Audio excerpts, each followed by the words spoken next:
एक science fiction movie लेकर आए हैं भविष्य में टेक्नोलॉजी के आधार पर। भविष्य में आने वाली एक ऐसी प्रलय जिसने पूरी पृथ्वी को बर्बाद करके रख दिया। फिर आखिरी बचे कुछ लोग एक ऐसी टाइम मशीन बना लेते हैं जिससे कि वे पास्ट में टाइम ट्रेवल कर भविष्य को ही बदल सकते थे। अब क्या सच में ही पास्ट की घटनाओं को बदलकर भविष्य को सुधार पाना पॉसिबल भी है? चलिए शुरू से जानते हैं हमारी brand new time travel adventure series future man में। कहानी की शुरुआत जोश से होती है, जो कि एक रिसर्च लैब में सफाई करने का काम किया करता है। हालांकि उसे अपने काम में कोई खास दिलचस्पी नहीं थी और वो अक्सर एक स्पेशल गेम बायोटिक वॉर्स खेलता रहता।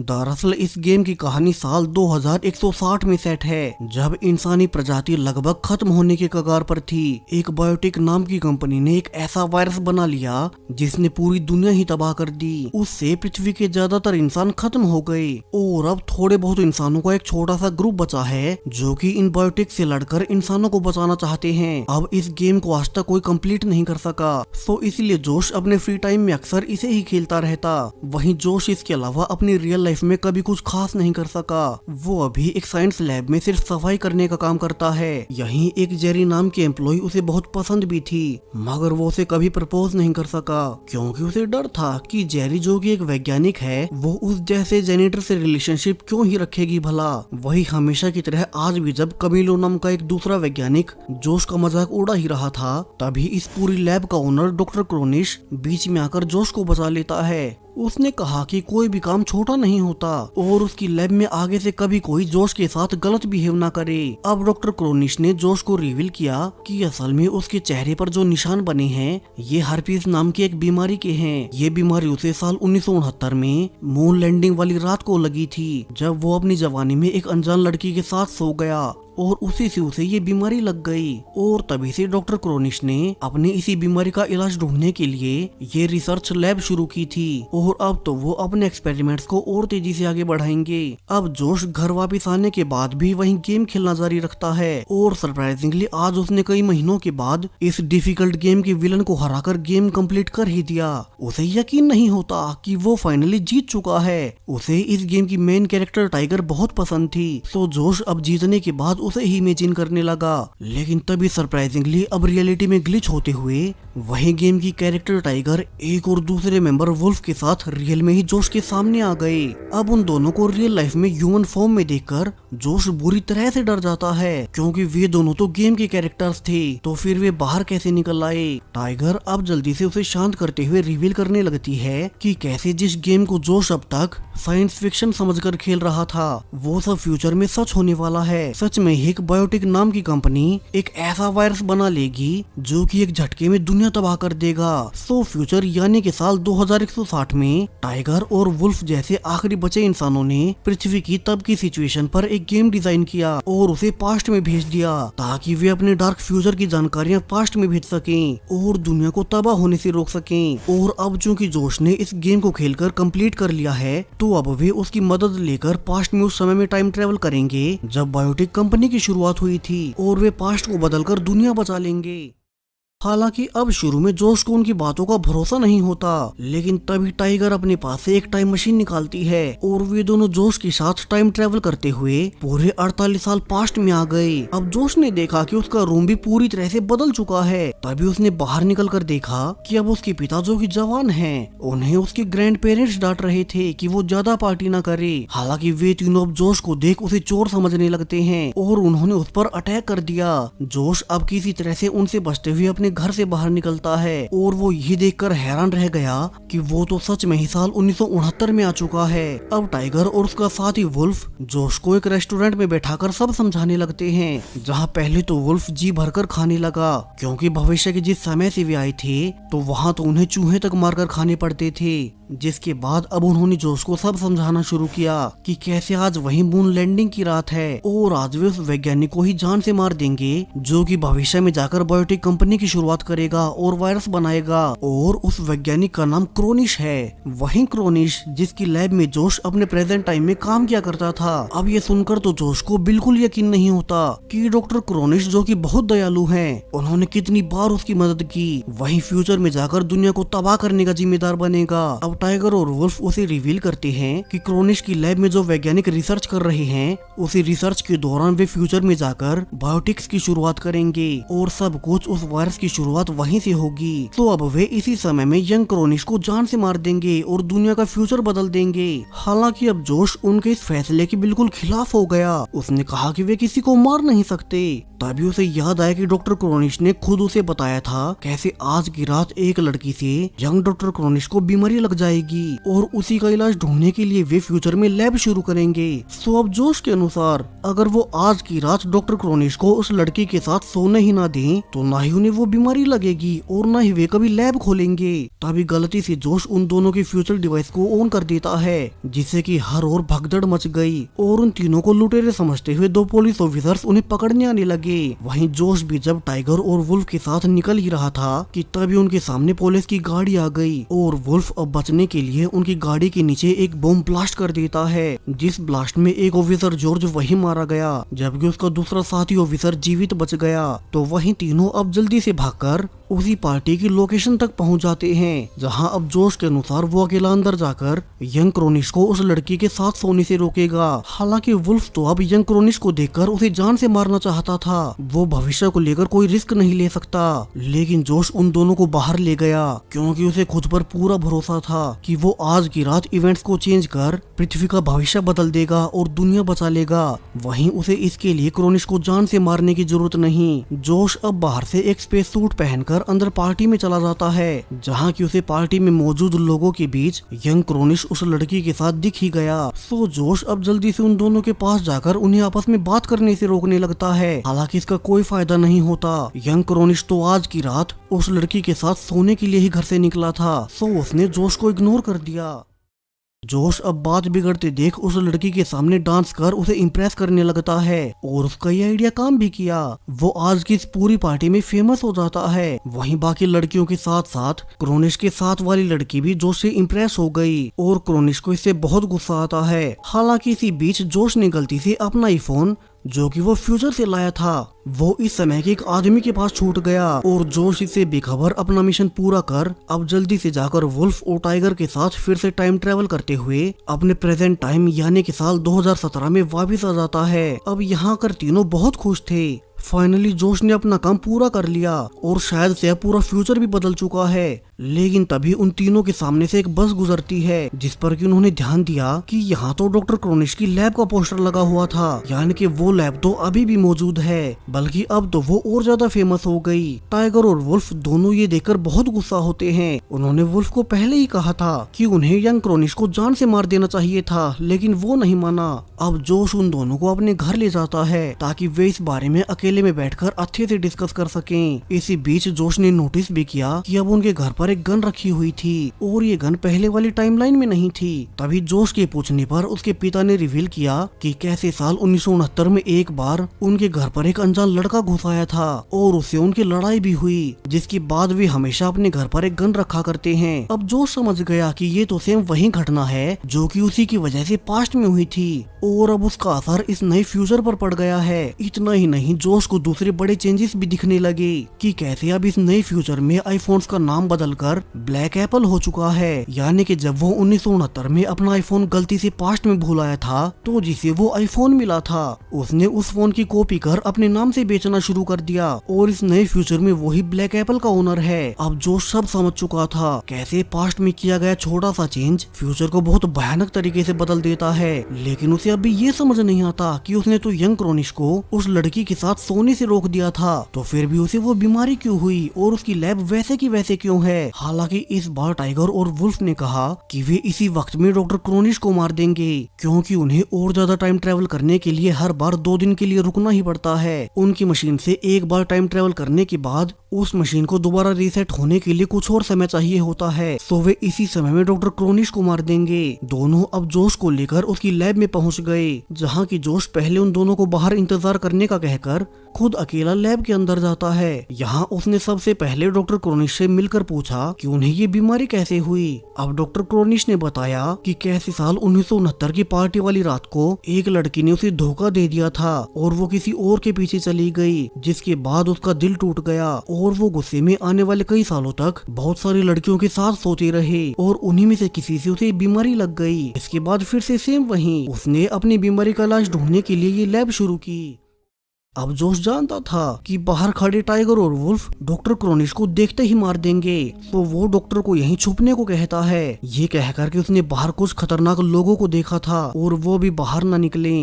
तो वहीं बाहर भी अब तक टाइगर और वुल्फ को लगने लगा कि कहीं जोश ने उन्हें धोखा तो नहीं दे दिया, तो वे भी अब लैब वर्कर्स के कपड़े पहनकर अंदर घुसने लगते हैं ताकि इस बार जोश के मना करने के बावजूद डॉक्टर को यहीं जान से मार दें। वहीं डॉक्टर क्रोनिश ने भी बातों बातों में जोश को बता दिया कि अभी जो वे रिसर्च कर रहे थे वो सब उन्होंने ऑलरेडी ऑनलाइन डाल दी है, और यहाँ से तो जोश भी समझ गया कि अब डॉक्टर क्रोनिश को मारने का कोई फायदा नहीं, उनकी रिसर्च तो ऑलरेडी ऑनलाइन जा चुकी है, तो फिर तो फ्यूचर में उसी रिसर्च से कोई न कोई वही वायरस बना ही लेगा।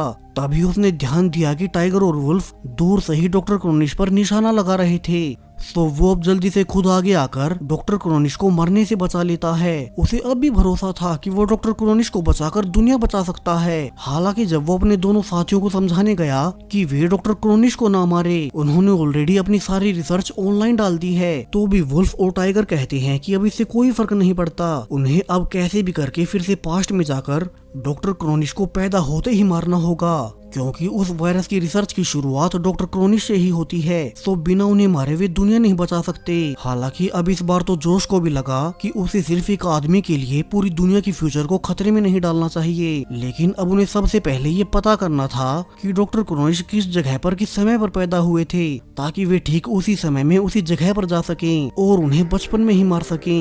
अब जोश चूंकि डॉक्टर क्रोनिश को अच्छे से जानता है, तो वो ही अकेले में उनसे पता करने गया कि वे कहाँ और कब पैदा हुए थे। हालांकि आज डॉक्टर क्रोनिश बहुत नशे में थे और वे जोश को बताने लगे कैसे वे अपनी जवानी के दिनों में अपनी शादी के बावजूद किसी लेस्ली से प्यार किया करते थे, मगर वे कभी लेस्ली के बारे में अपनी पत्नी को बता नहीं सके। डॉक्टर जोश को आगे एक बोट की फोटो भी दिखाता है कि कैसे साल 1989 की एक रात वो लेस्ली के साथ इस बोट में बैठकर हमेशा के लिए भागने वाले थे, मगर उस रात उनमें वो हिम्मत ही नहीं हुई। अब यहाँ से जोश फाइनली डॉक्टर क्रोनिश से उनकी डेट ऑफ बर्थ पूछ ही लेता है। अब उसे पता चल गया कि वो 24 जून 1949 को पैदा हुए थे। हालांकि उसे बहुत बुरा भी लग रहा था कि वे अब पास्ट में जाकर डॉक्टर क्रोनिश को उनके बचपन में ही मार देंगे, तो जोश उनके साथ एक आखिरी फोटो भी ले लेता है ताकि उनके मरने के बाद इस नई टाइमलाइन में एटलीस्ट वो उन्हें याद तो रख सके। जोश अब सब कुछ जाकर टाइगर और वुल्फ को बताता है, जिसके बाद अब वे साल 1949 में जाकर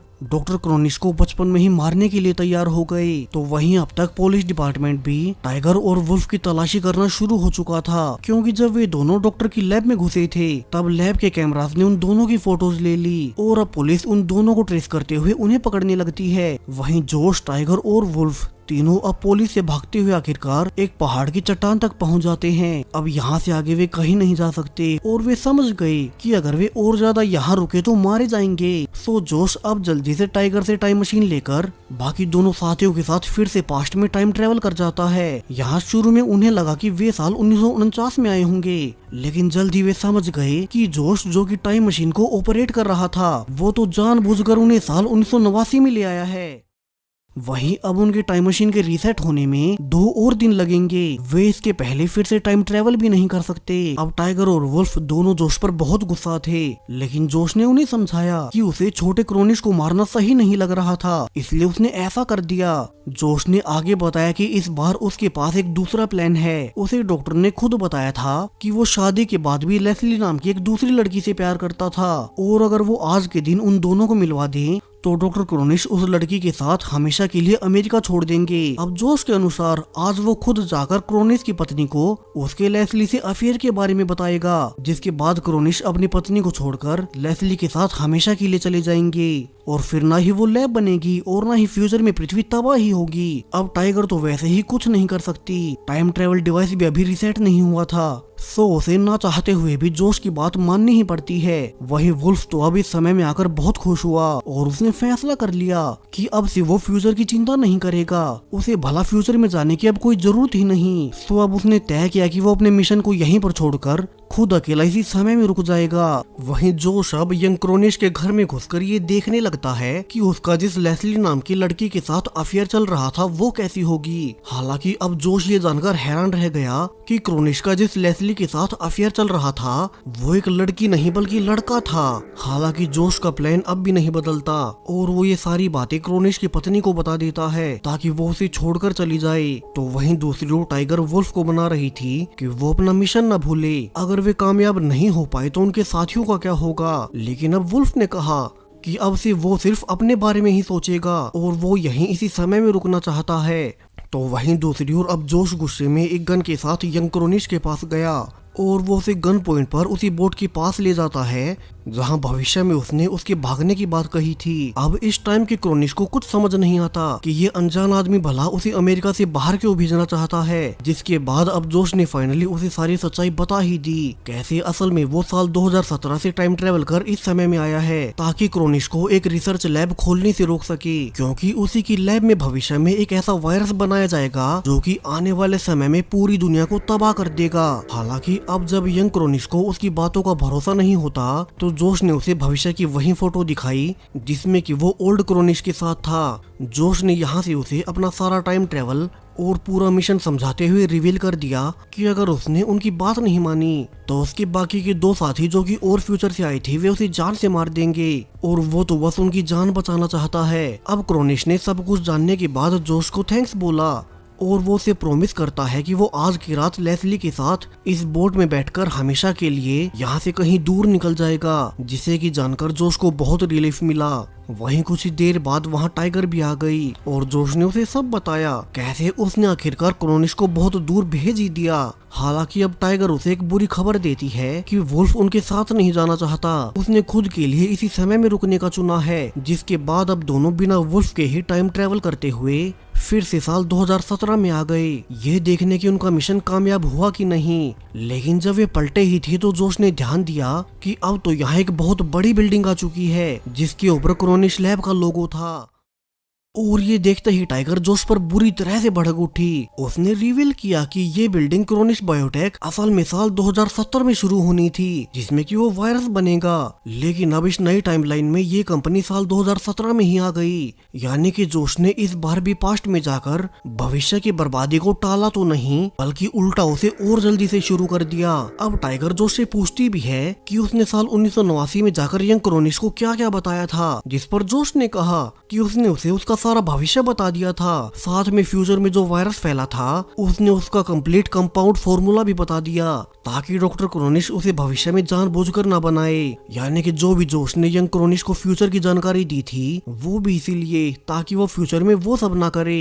तो तब यंग क्रोनिश ने उसी जानकारी का इस्तेमाल कर उस बुरे और डार्क फ्यूचर को समय से पहले ही पूरा कर दिया। अब टाइगर कहती है कि जोश जितना बेवकूफ इंसान उसने आज तक नहीं देखा, उन्हें शुरू में ही क्रोनिश को मार देना चाहिए था। सो टाइगर अब गुस्से में टाइम मशीन लेकर क्रोनिश के बचपन में ही उसे अकेली मारने चली जाती है। उसने जोश को यहीं छोड़ दिया ताकि इस बार जोश उसका प्लान फेल ना कर सके। टाइगर अब साल 1949 में आकर देखती है कि यहाँ तो छोटा क्रोनिश और उसकी माँ एक छोटे से घर में अकेले रहा करते थे। ऊपर से क्रोनिश की माँ एमिली ने टाइगर को भीगते हुए देख लिया तो वो उसे आज रात के लिए उसके घर पर रुकने को कहती है। अब टाइगर ने अंदर से फैसला कर रखा था कि वो मौका मिलते ही आज की ही रात छोटे क्रोनिश को मारकर अपना काम खत्म कर देगी। लेकिन तभी एमिली उसे अंदर आकर बताती है कि कैसे उसका पति एक सोल्जर था जो कि वर्ल्ड वॉर 2 के दौरान मारा गया। उसी की मौत के बाद एक क्रोनिश ही है जो कि उसकी आखिरी निशानी उसके पास बची है। जिसके बाद अब सब कुछ बताकर एमिली छोटे क्रोनिश को टाइगर को ही संभालने को कहकर खुद किचन में उसके लिए खाना लेने चली गई। अब टाइगर को अंदर से बहुत बुरा लगा कि एमिली के साथ लाइफ ने कितना गलत किया है, ये बेबी उसकी आखिरी खुशी है और अगर उसने इसे भी मार दिया तो उसका क्या होगा। तो अब टाइगर फैसला करती है कि वो 1 या 2 दिन के बाद इस बेबी को मारेगी। लेकिन अब धीरे धीरे धीरे ऐसे ही पूरा 1 साल बीत गया। टाइगर उसी रात के बाद से यहीं रहने लगी और अब तो वो एमिली के साथ मिलकर बेबी क्रोनिश की देखभाल भी करती है। पिछले 1 साल में टाइगर को बहुत से मौके मिले जब वो बेबी क्रोनिश को मारकर आसानी से फ्यूचर में भाग सकती थी, मगर हमेशा एमिली के बारे में सोचकर उसके हाथ रुक जाते और इसी तरह अब 2 साल और बीत जाते हैं। यानी कि अब टाइगर को इसी समय में रहते हुए पूरे 3 साल बीत गए, लेकिन वो अभी तक भी छोटे क्रोनिश को नहीं मार सकी। कि तभी एक दिन एमिली आकर उसे बताती है कि अब वो फाइनली दूसरी शादी करने जा रही है। उसकी लाइफ एक बार फिर से खुशहाल हो गई और वो आज क्रोनिश को लेकर अपने दूसरे घर चली जाएगी। अब ये जानकर टाइगर बहुत खुश हुई कि एमिली फिर से शादी कर रही है। तभी एमिली उसे भी कहती है कि वो भी अपने साथी वुल्फ को ढूंढकर उसके पास चली जाए, जिसके बारे में टाइगर उसे पिछले 3 सालों से बातें किया करती थी। वहीं टाइगर के मन में कुछ और ही चल रहा था, वो आज ही छोटे क्रोनिश को खत्म कर देगी। वैसे भी अब चूंकि एमिली दूसरी शादी कर रही है तो फिर तो उसे और बच्चे पैदा हो जाएंगे, लेकिन अब पिछले 3 साल से खुद क्रोनिश को पालने के बाद टाइगर उसे अपने हाथों से कुछ नहीं कर सकी और वो फाइनली 3 साल के बाद फिर से टाइम ट्रेवल करते हुए साल 2017 में वापस आ जाती है। लेकिन तभी उसे यहाँ आकर पता चला कि उसका साथी वुल्फ जो कि साल 1989 में रुक गया था, अब इस टाइमलाइन की हिस्ट्री में उसकी मौत वहाँ रहने के 4 साल बाद यानी कि साल 1993 में हो गई। तभी टाइगर को पता चला कि कैसे वुल्फ ने मरने से पहले उसके लिए एक आखिरी रिकॉर्डिंग छोड़ी थी। उसने बताया कि कैसे वो शुरू में उस समय में रुककर बहुत खुश था। उसने वहाँ एक रेस्टोरेंट भी खोल लिया और वो बहुत फेमस हो गया, लेकिन कुछ ही सालों के बाद उसे एहसास होने लगा कि उसने टाइगर और जोश को छोड़कर अपने मिशन को अधूरा छोड़कर बहुत बड़ी गलती कर दी। वहीं तब तो उसके पास टाइम मशीन भी नहीं बची थी, क्योंकि टाइम मशीन तो टाइगर और जोश लेकर फ्यूचर में चले गए। सो वो धीरे धीरे समय के साथ अपने गिल्ट में डूबता गया और उसने फाइनली साल 1993 में आकर खुद की जान लेने का फैसला किया। लेकिन जब वो अपना कन्फेशन रिकॉर्ड कर ही रहा था कि उसे एक बूढ़ा पुलिस ऑफिसर अरेस्ट करने आ जाता है। दरअसल ये पुलिस ऑफिसर वही स्कार है जिसके की साथी को वुल्फ ने अपनी पहली समय यात्रा के दौरान मार दिया था। उसे अब किसी तरह से इस समय में वुल्फ को देखकर याद आ गया कि उसी ने उसके साथी को मारा था और वो उसकी मौत का बदला लेने आ गया, जिसके बाद उसने वुल्फ को गोली मार दी। अब प्रेजेंट में टाइगर सब जानने के बाद अपनी टाइम मशीन से सीधा उसी समय में फिर से चली जाती है जब वो बूढ़ा ऑफिसर साल 1993 में वुल्फ को मारने वाला था। लेकिन इस बार टाइगर टाइमलाइन को बदलते हुए वुल्फ के मरने से ठीक पहले उसे अपने साथ फ्यूचर में ले आई, जबकि वो ऑफिसर तो बुरी तरह से डर गया कि वो इतने सालों से जिन्हें मारने के लिए ढूंढ रहा था वे उसके हाथों से निकल गए और उनके पास कोई टाइम मशीन भी थी। तो वहीं अब साल 2017 में जोश को बहुत बुरा लग रहा था, कैसे उसी की गलती से जो उसने डॉक्टर क्रोनिश को मारने नहीं दिया। अब साल 2017 में एक बड़ी लैब बन चुकी है और इसी की वजह से जल्द दुनिया खत्म हो जाएगी। वहीं अब तो उसे टाइगर भी गुस्सा होकर चली गई। सो जोश अब निराश होकर अपने घर जाने लगता है, लेकिन अब यहाँ पहुंचकर उसने नोटिस किया कि उसका घर अब पहले वाला नहीं बल्कि इस नई टाइमलाइन में बहुत ज्यादा बड़ा और आलीशान बन चुका है। जोश ने देखा कि इस नई टाइमलाइन में गूगल बदलकर ब्लूगल बन चुका है और उसे ऑनलाइन सर्च करने पर पता चला कि वो अब इस बार बहुत फेमस है। वो दुनिया का बहुत बड़ा ऑनलाइन गेमर है, साथ ही साथ वो एक बहुत बड़ी एनर्जी ड्रिंक की कंपनी का ओनर भी है। अब जोश इन सब को जानकर खुश ही था कि थोड़ी ही देर बाद उसके दरवाजे पर टाइगर और वुल्फ आ गए। दोनों अब जोश को सब बताते हैं और जोश ये जानकर हैरान रह गया कि जब वो टाइगर के साथ 2017 में वापस आया था तब से वो सिर्फ अपने घर ही आया है। लेकिन इसी बीच पीछे पास्ट में जाकर टाइगर ने 3 साल बिता लिए, जबकि वुल्फ भी पास्ट में पूरे 4 साल जीकर आ गया है। वहीं जोश तो यहाँ कुछ समय पहले ही आया था और उसने यहाँ एक दिन भी नहीं बिताया। हालांकि अब उसे ये जानकर बहुत खुशी भी होती है कि जैसे वो पहले खुद डॉक्टर क्रोनिश को नहीं मार पा रहा था, वैसे ही टाइगर के पास भी मौका होते हुए भी वो छोटे क्रोनिश को मार नहीं सकी। हालांकि उन्हें अभी भी फ्यूचर को तो बचाना ही है, तो तीनों साथ मिलकर एक नया प्लान बनाने लगते हैं। वहीं अब टाइगर ने उन्हें एक और बुरी खबर दी कि पिछली बार वुल्फ को बचाते हुए उस पुलिस ऑफिसर की गोली टाइम मशीन पर लग गई और अब वो पूरी तरह से टूट चुकी है, यानी कि अब वे चाहकर भी फिर से टाइम ट्रेवल नहीं कर सकते। सो टाइगर अब अपने प्लान के अनुसार क्रोनिश की लैब के एक वर्कर से दोस्ती करने लगती है ताकि वे उसके अंदर घुस सकें। लेकिन तभी उसे वही पुलिस ऑफिसर जिसने की साल 1993 में वुल्फ को मारने की कोशिश की थी, उसने यहाँ टाइगर को पहचान लिया और वो हैरान होते हुए सब समझ गया कि पहले साल 1969 फिर 1993 और अब 2017 हर समय में टाइगर और वुल्फ एक जैसे ही दिखते हैं, यानी कि जब उसने गोली चलाई थी तब वे टाइम ट्रेवल कर रहे थे। तो वहीं टाइगर अब उस वर्कर से दोस्ती कर पता कर लेती है कि कैसे डॉक्टर क्रोनिश ने अब इस नई लैब को बनाने के बाद खुद को वहाँ टॉप फ्लोर पर कैद कर रखा है। वे अब किसी से भी सीधे नहीं मिलते क्योंकि उसे लगता है कि 3 टाइम ट्रेवलर्स उसे देखते ही मार देंगे। अब टाइगर समझ गई कि चूंकि जोश ने उन्हें सारी सच्चाई पहले ही बता दी थी, तो अब डॉक्टर क्रोनिश अपनी सेफ्टी के लिए अपनी लैब से बाहर ही नहीं निकलते। हालांकि उस वर्कर कमीलो ने यह भी रिवील किया कि आज के 3 दिन के बाद वे बाहर आकर एक बहुत बड़ी स्पीच देने वाले हैं, क्योंकि उन्होंने कोई बड़ी खोज कर ली। तो अब टाइगर फैसला कर लेती है कि वे तभी क्रोनिश को मार देंगे। तो वहीं दूसरी ओर जोश को भी अब तक इस नई टाइमलाइन के बारे में कुछ और बातें पता चली। इस बार वो खुद तो अमीर था, लेकिन उसके पेरेंट्स एक आम से रिटायरमेंट होम में रहते हैं। जोश को यहाँ जाकर पता चला कि कैसे उसके फेमस होने के बाद जब उसके पेरेंट्स ने उसे नशा छोड़ने को कहा तो उसने उन्हें ही घर से निकालकर यहाँ फिकवा दिया। हालांकि अब जोश अपने पिता को समझा नहीं पाता कि वो तो इस टाइमलाइन का है ही नहीं और अभी के लिए वे उसे कोई बात नहीं करते। हालांकि इसी बीच जोश को आइडिया गया और वो टाइगर और वुल्फ से कहता है कि चूंकि इस बार उसके फेमस होने से उसके यहाँ के वर्जन ने कभी वो बायोटिक वॉर्स गेम खेला ही नहीं होगा, तो क्यों न वो इस गेम को अब खेलकर कंप्लीट करे और फिर शायद से टाइगर और वुल्फ के फ्यूचर वर्जन फिर से यहाँ आएंगे और फिर उनकी मदद से वे डॉक्टर क्रोनिश की लैब पर अटैक कर सब कुछ खत्म कर सकते हैं। जोश अब आने वाले कई दिनों तक वहीं बायोटिक वॉर्स गेम खेलता रहता है और उसने फिर से फाइनली सारे लेवल्स को कंप्लीट कर गेम को पूरा कर ही लिया और अब फिर से वहीं पहले के जैसे रियलिटी ग्लिच करने लगती है और इस बार फिर से साल 2160 से 2 और टाइम ट्रेवलर्स जोश के सामने आ गए। हालांकि इस बार सरप्राइजिंगली ये टाइगर और वुल्फ नहीं बल्कि 2 अलग लोग थे। तो टाइगर और वुल्फ उन्हें सब बताते हैं कैसे वे पिछली टाइमलाइन में इस समय में आए थे, लेकिन उनकी गड़बड़ की वजह से डॉक्टर क्रोनिश अपनी लैब में इसी समय में वो वायरस बना रहा है। तो अब 5 अब एक साथ मिलकर उसकी लैब पर अटैक कर सब कुछ नष्ट कर देंगे। अब ये दोनों नए लोग सैम और केसी थे और उन्होंने रिवील किया कि कैसे उनकी नई टाइमलाइन में टाइगर और वुल्फ दोनों ही एक मिशन के दौरान मारे गए।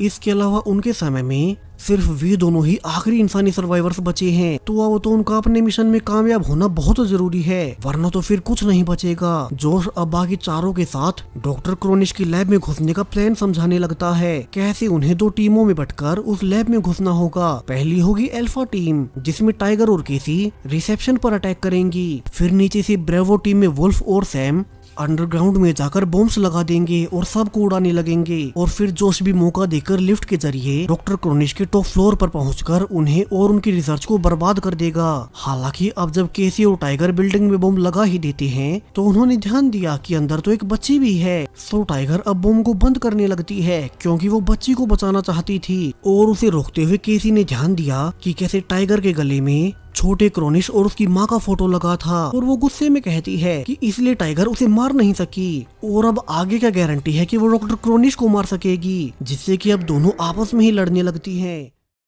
हालांकि फॉर्चूनेटली उस बच्चे के जाने के बाद उनका प्लान आगे बढ़ गया, जिसके बाद अब जोश टाइगर और वुल्फ को वादा करता है कि वो ऊपर जाकर इस बार सब ठीक कर देगा। वैसे भी उनके पास ये आखिरी मौका बचा था, वरना तो अगर वे इस बार भी फेल हुए तो फिर कभी कुछ नहीं बदला जा सकेगा, पृथ्वी हमेशा के लिए बर्बाद रहेगी। जोश अब आखिरी बार टाइगर और वुल्फ को नीचे ध्यान रखने का कहकर खुद एक संकरी लिफ्ट से चढ़ते हुए ऊपर जाने लगता है। तब तक नीचे टाइगर और वुल्फ बाकी गार्ड्स को रोक कर रखेंगे ताकि जोश को डॉक्टर क्रोनिश के फ्लोर तक पहुंचने में समय मिल जाए, जहां जोश अब फाइनली काफी मेहनत के बाद ऊपर वाले टॉप फ्लोर पर पहुंच ही गया। यहाँ उसने देखा कि डॉक्टर क्रोनिश अब पूरी तरह से बदल चुके थे, तो वो अब गुस्से में उन पर गन पॉइंट करते हुए कहता है कि उसने उन्हें पास्ट में समझाया भी था कि वो ये लैब शुरू ना करें। उसने उन्हें बचाने की कितनी सारी कोशिशें की, लेकिन फिर भी वे हर बार एक ही गलती क्यों करते हैं। अब यहाँ से डॉक्टर क्रोनिश जोश को इस बार की टाइमलाइन के बारे में बताने लगे, कैसे वो उस रात लेज़ली के साथ अपनी बोट में बैठकर हमेशा के लिए निकल गए थे, लेकिन उनकी बुरी किस्मत एक ही साल के बाद लेज़ली एक जानलेवा बीमारी के फैलने से मारा गया।